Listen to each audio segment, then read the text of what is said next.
Angry Birds is the theatrical feature film based off of the smartphone app, also called Angry Birds. And it's about an angry bird. I mean, what else are they going to do?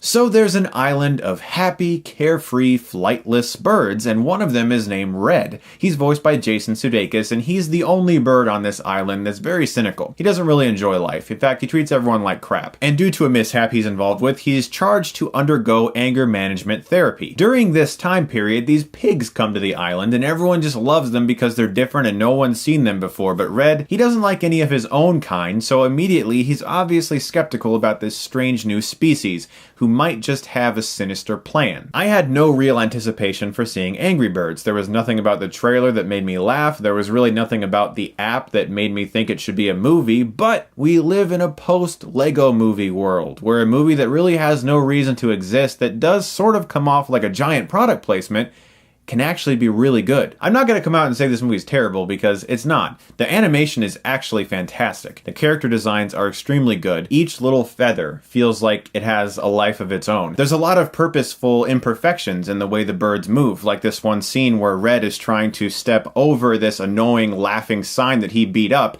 and he can't quite get over it, and he's just sort of like wiggling his leg a couple times, and I noticed things like that because that's good animation, and that aspect of this movie really does deserve praise. The animation is top-notch.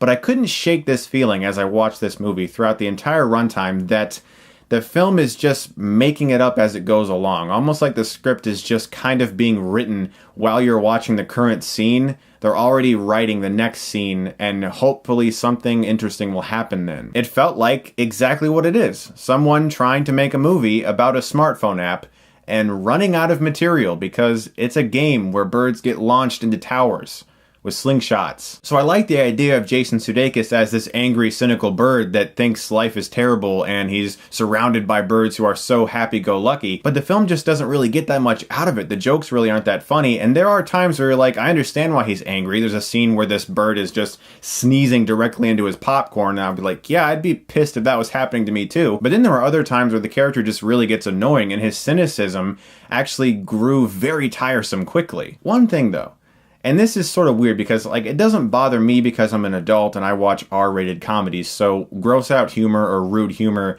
doesn't bother me. But if I was taking my child to this movie, I would actually be surprised by the content. There's a lot of sex jokes. There's jokes where they replace the F word with the word pluck, and they do things like that quite often. And I was actually pretty surprised how dirty this movie was, which I guess for some people might be a plus. I like family films that have adult humor that's clever, that requires like brain power to understand, not just, haha, the bird's talking about having sex all night. I get it. For instance, like in the first Toy Story, where Woody's like, the word I'm searching for, I can't say, because there are preschool toys present. That's a smart adult joke in a kid's film. In this movie, you just have Josh Gad as this really speedy bird telling all the ladies to get busy tonight and lay a lot of eggs. Like, I get it. It's a sex joke, and it just kind of bothered me. I was like, really? If you are like a massive Angry Birds fan, like if you have posters of Angry Birds on your wall and you play Angry Birds all day, you might enjoy this film.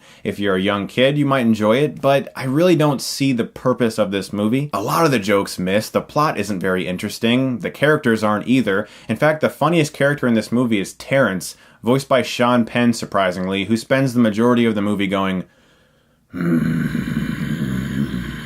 I'm going to give Angry Birds a C-. The animation is good, I'll give it that. The animation is top-notch, but I would highly suggest seeing The Nice Guys this weekend. Guys, thank you so much, as always, for watching, and if you like this, you can click right here and get Stuckmanized.